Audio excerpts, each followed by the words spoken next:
Hi, good morning, guys. We have Dr. Avinash D'Souza with us. He is a consultant psychiatrist and a psychotherapist with a private practice in Santa Cruz, Mumbai. He is also the founder, trustee, and founder of D'Souza Foundation, which is very well known. And you can find more information about him at d'souzafoundation.com. Good morning, Doc. How are you doing? All fine. Yeah. Doc, I'm going to directly dive into the main question over here is, what do you see about the mental health during this lockdown? This lockdown is all over the world, and we've seen a lot of news coming in where people are not able to handle it. So would love to get your take on that, and any solutions one could have. See, it's very essential for all of us to first understand that the lockdown is universal in the sense, and it is unprecedented. What I mean by this is that it is a kind of situation where we haven't ever been in at any point of time in our lives. So we've had periods of, where say the city may be closed for 2 days or 3 days, or there may have been some riots, or there may have been some problems, but we've never really had a situation where we have been locked in for such a long period under peaceful circumstances. And at the same time, we have been told, not to get out and we have to use a mask. And we've never really seen every person on the road wear a mask. So it's definitely a different scenario. Now, this is bound to affect our mental health from the very simple point of view that we are not used to sitting indoors, and most of us are very social people. We're used to a lifestyle where we're used to eating out, partying, malls, cinemas, roaming on the beach, roaming, particularly from Mumbai, roaming around the seaside. And suddenly all that is cut off. Even our garden walks are cut off. Multiple things are cut off. Gym goers can't go to a gym anymore. So a lot of the basic necessities that or the luxuries that we've been having over the months or years have suddenly been cut off.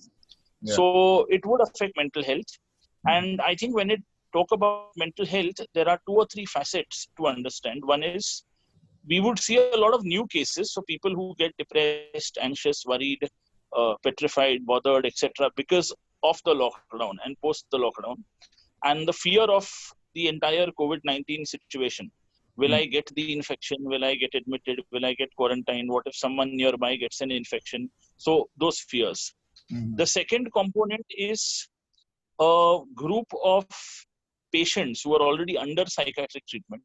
They would worsen because they were, used to going out and working and doing things, and now suddenly they are confined to their homes. Availability of medications sometimes has become a problem.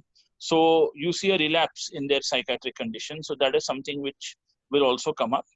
And thirdly, we will also see mental health getting affected because family members who were not probably seeing each other the whole day and only meeting each other for an hour or 2 hours now will have to bear the brunt and grind of being with each other 24 hours. When that happens, I mean, there is no doubt, you have to tolerate multiple facets of someone, and then you will develop some skirmishes, some disagreements, some fights. So a lot of interpersonal issues will come up. In fact, it's a good time for people to sit and talk and sort out their interpersonal issues because they have a lot of time to be with each other. But at the same time, we will also see a lot of problems coming up. So there have been increase in the cases of domestic violence that have been reported. There have been increase in the cases of interpersonal violence between family members, which have been reported. Joint families are fighting more because they're all together in the same house. So these are all issues which we are now seeing, and they definitely affect the mental health. Yeah. I mean, you're absolutely right. I do have a friend in one of the police stations, and he's a good friend. And he mentioned that in the last 2-3 weeks, he's seen an increase in domestic violence quite high, in fact. And he has to handle those on a day-to-day cases and literally resolve them in the police station itself, and not escalate to the next level, because he understands, like you said, everybody's confined to that small space, and that's where the issue is. Yeah, I also wanted to talk to you about, the health of children, because children are not used to sitting at home. They're used to sitting, seeing their friends at school or maybe colleges. And I have 2 small kids, a 7-year-old and a 4-year-old. And I see they're starting to get frustrated of not able to even get out.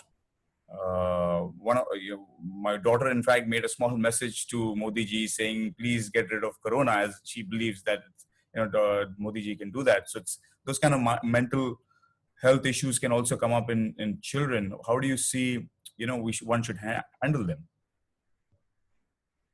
See, there are multiple aspects when it comes to handling children, particularly because a lot again for them, they've always we've been after children. Go down and play, go and do this, go and do that, go out of the house, leave your gadget, leave the TV, and now we're telling them you can't step out of the house. So Yeah. it's a totally unprecedented situation for them as well. Yeah. Another issue is that children have multiple queries in their minds, so we need to answer those queries. So, how long will this lockdown last? What is it about? What is Corona? Will I die of Corona? Are we all going to die? Is the world going to come to an end? They will have multiple queries because this is how they think. And, will my parents be affected by the illness? And why is there so much of death? Because you're probably seeing the news and they're also seeing it with you. So it's important that we answer all their queries. Some children may have school in an online mode, so they will have some lessons going on and they may not be able to go to school physically. So they come up with queries that will this situation ever resolve? Will we ever go out? Will we ever go to our schools and will we ever go to meet our teachers, etc.? So one of the things is that answer all their queries. Second is teach them to stay calm. See that some amount of physical activity is incorporated into their schedule. Screen time will have to be bartered in a way. I can't say reduce screen time because they don't have much entertainment otherwise. But at the same time, um, we will have to make sure that they do a variety of activities. And I think for parents, it's a very good time to sit and talk to their children about multiple things because they are never going to get so much time with their children at home ever. So if they're getting this time, it's very important that they sit, speak to children, talk to them, talk about various things and multiple things, God, religion, death, life, certain incidences, so many things. And children would love to listen to them. So I think it would be a very nice parent-child bonding kind of a situation that can develop. And apart from this, also it's important that the adolescents are looked after. So the adolescents are the much harder group to deal with because they are used to a lot of freedom compared to smaller children.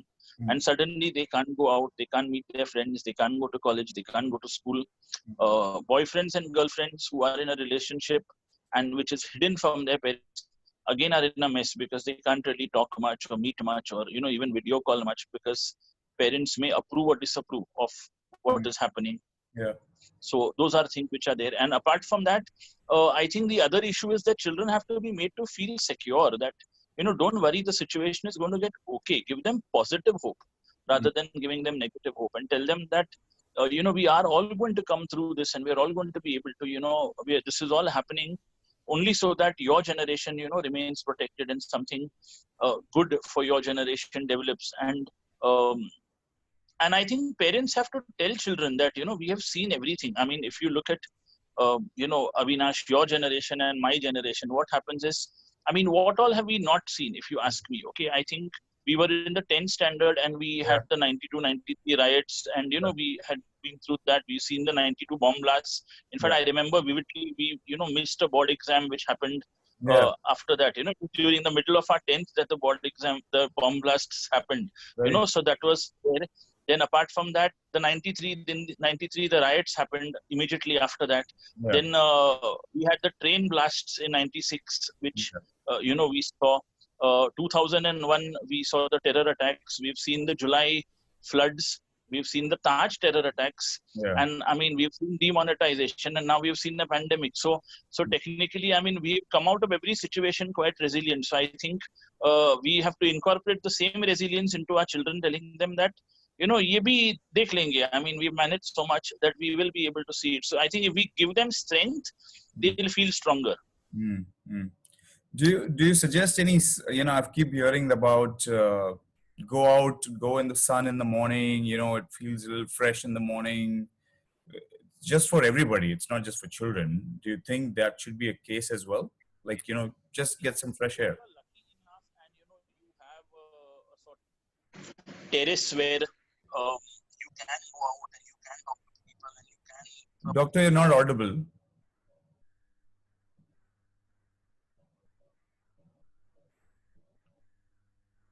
Can you hear me? A little, but not the way it was before. Just 1 minute.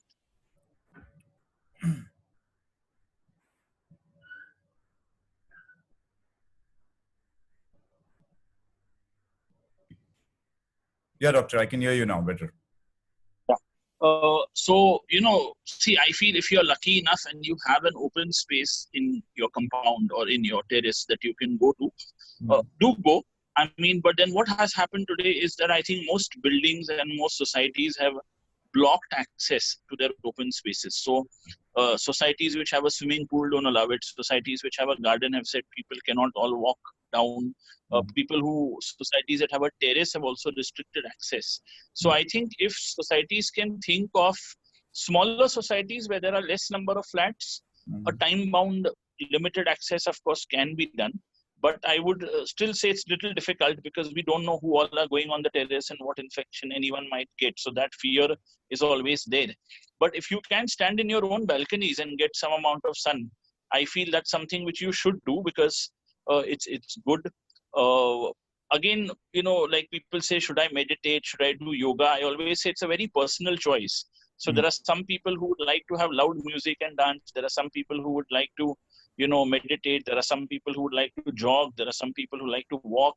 So I think whatever you feel works for you is something that should be done because that is what I think will suit you the best. And so people tell me, should I get up early? Should I get up late? So I always say you have to see what suits your body cycle. So if your body cycle is something which you're a late sleeper, then sleep late. If your body cycle is one where you're an early riser, then do that. So do whatever you feel suits your body cycle. Should one follow a routine? I personally have missed on my all routines personally because I've been working in the morning. I've been also working at late nights for my international clients, and my routine is all messed up right now. And I do see some changes in my thinking pattern as well. So do you recommend a kind of follow a routine for the day? I usually tell people that try and sleep and get up at the same time, if possible. That is something which I feel is very important. I mean, I understand you may have, work in the morning, work in the night, but then plan your schedule such that at least you sleep at the same time daily. So, you may work till 2 a.m. and sleep, but then sleep at 2 a.m., get up at 9 a.m. I mean, keep that schedule fine. So, it shouldn't happen that it's 11 p.m. one day and then 3 a.m. another day and then 1 a.m. another day. So that is going to let a lot of things go out of hand. So it will also affect you physically. So you will have constipation, acidity, I mean, multiple other things which will come up. So I feel it's better to have a fixed schedule in that sense. Also make sure that you get around 7 to 8. Normally you wouldn't get hours of sleep. So it's a very good time for you to get 7 to 8 hours of sleep and use that period wisely. So I think you should do that. Okay. And like you said, it's for individuals' choice if they want yoga, dance, loud music, whatever they want to do. But also limit the screen time. I've heard a lot of people saying I've binged on Netflix, I've binged on Amazon Prime, I've done 10 hours of video today and all that stuff. But that's not good either, right?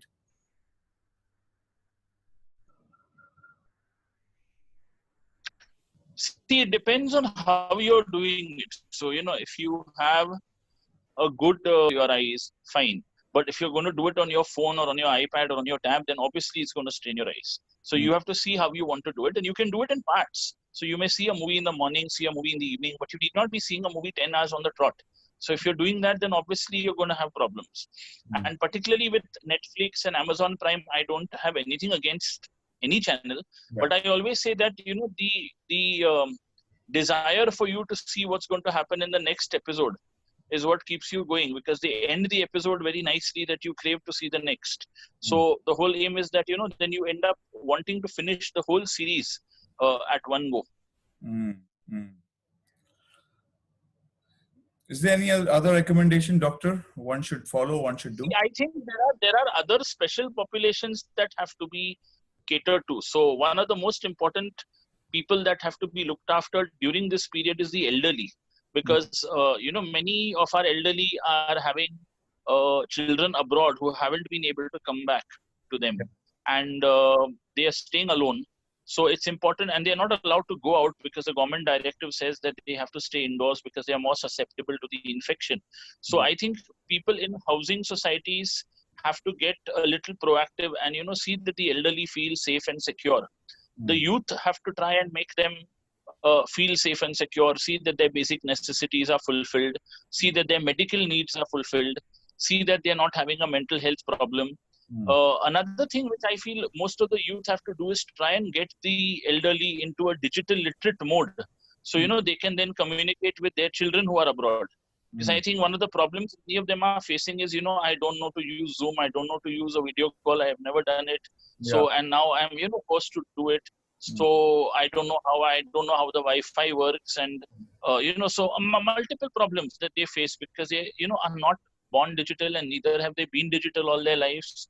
So helping them in that area is important.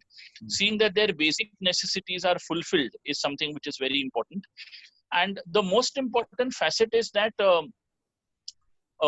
they shouldn't be feeling alone, and they may want to talk about death because they feel, is my life going to end this way?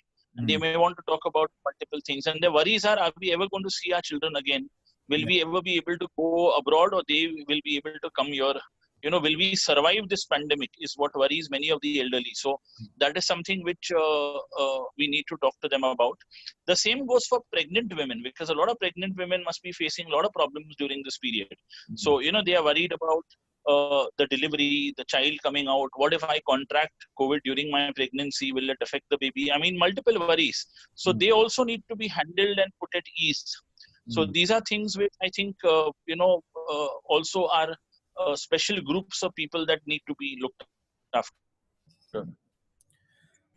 So, is online consultation possible for you to meet like a lot of people cannot come to you physically. If they want, they can. Probably there's a time slot you've given, but if anybody wants to get in touch with their psychiatrist, can they do that as well through online? Yes, we are offering online consultation, which is in a video mode. It's there in a chat mode. It's also there on a Zoom meeting, like how we are. So we are offering this to patients, and a lot of them are taking advantage of this facility. We've been telling them that only if it's a major emergency, then you physically come out and see us. But otherwise, try and manage on the phone as far as possible. We are emailing them a prescription of medication which they are getting from chemists, or there are some people who are delivering it to their houses. So that availability and that service is available. But most importantly, I think the video consultation, initially we felt that, whether patients would be amenable and acceptable to that, because psychiatry is something wherein a face-to-face meeting with the doctor, conveying of emotions matter a lot.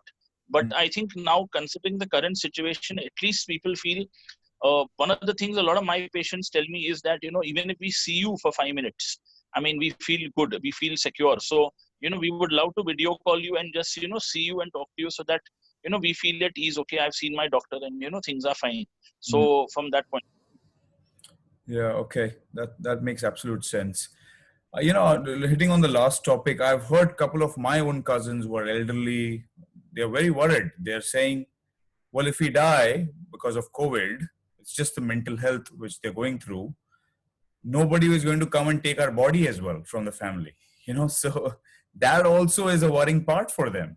That is like, so I keep telling them, you're dead. Why are you worrying about that right now? There's nothing you can do. But what do you tell to these people?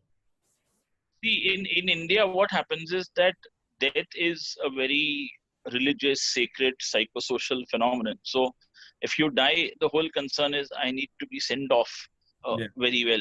Otherwise, my body will not get rest, and my soul won't attain moksha. What is the ultimate thought? And that's what's been brought to us from a religious point of view always. Right. So the thing is, there are government directives on, funerals are happening. They are a little particular that, yes, if you do get COVID, of course, if you're being burnt, there is no worry. But if you have to be buried, then you have to be buried around 10 feet or 12 feet below. So those are things which are there. So I think it's happening. Yes, you won't have a large crowd for your funeral because that won't be allowed. Only maybe a few family members, less than 5 members will come. But I think, as you rightly said, I mean, I wouldn't worry so much because I think, once you're dead, you're not there to worry what's happening to you. So I think, but then, the concern is always there that, I mean, I would want a lot of people to see me off. And if I'm not sent off in the right manner, I wouldn't be happy. So I think, so they need to be just spoken to and told that first, you're not going to die. I mean, why would you die? You don't have an infection. You're not going to get an infection. You're not having a problem. And two, if in a worst case scenario, you do fall ill, there is a recovery because most cases of corona recover. It's not that they don't.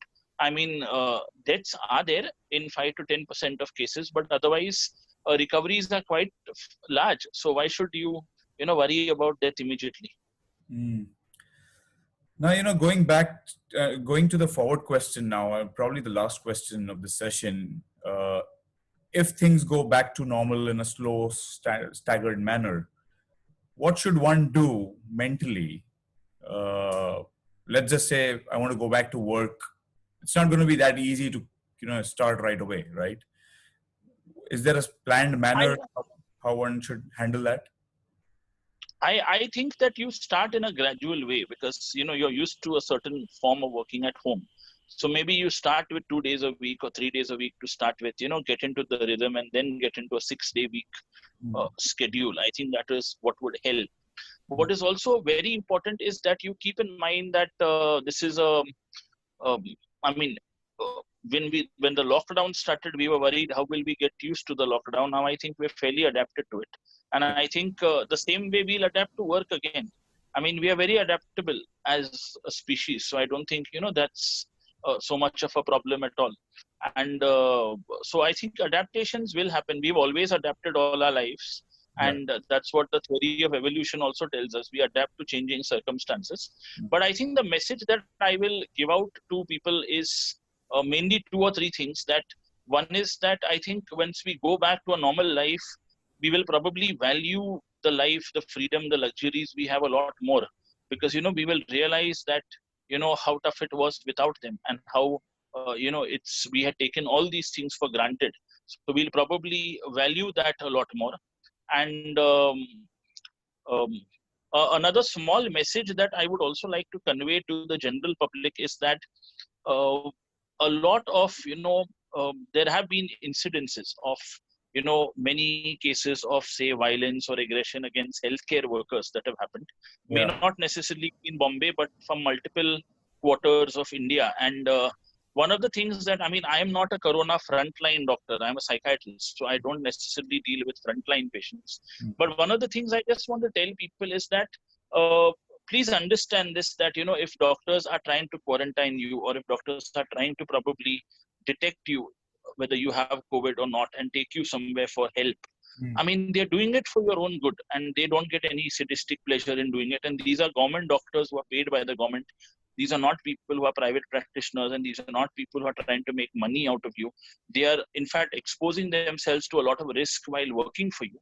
So my very earnest request is, you don't want to recognize them. It's absolutely fine. You don't want to give them credit, but don't be violent and aggressive towards them, because what will happen is that, if the entire healthcare force decides that, okay, we're not going to work because we're afraid of our own life, where are you all going to go?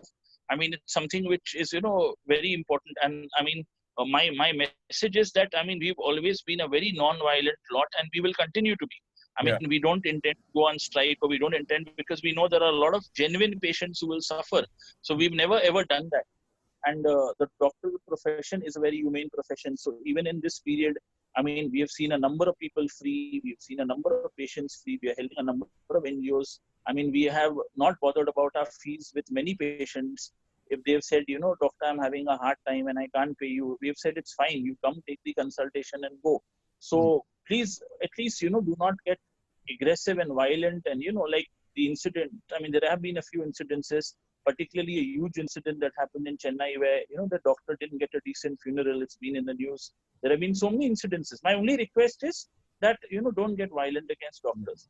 Lastly, that was my personal request as a doctor. And lastly, the message here is, have regard for the fact that we're in a great country. We're in a good country wherein, I mean, our government has been very proactive in taking certain decisions. Don't criticize the lockdown. Don't say whether it was a good decision or a bad decision. Understand this, that it was the only decision that could have been taken. So there is no good or bad here. It was the only choice we had. So we had to take it. So, and it was taken early. I mean, if you look at Italy, I think you see how they failed in many aspects. Maharashtra is probably 4 times the size of Italy, population-wise, but we still have, done far better than Italy.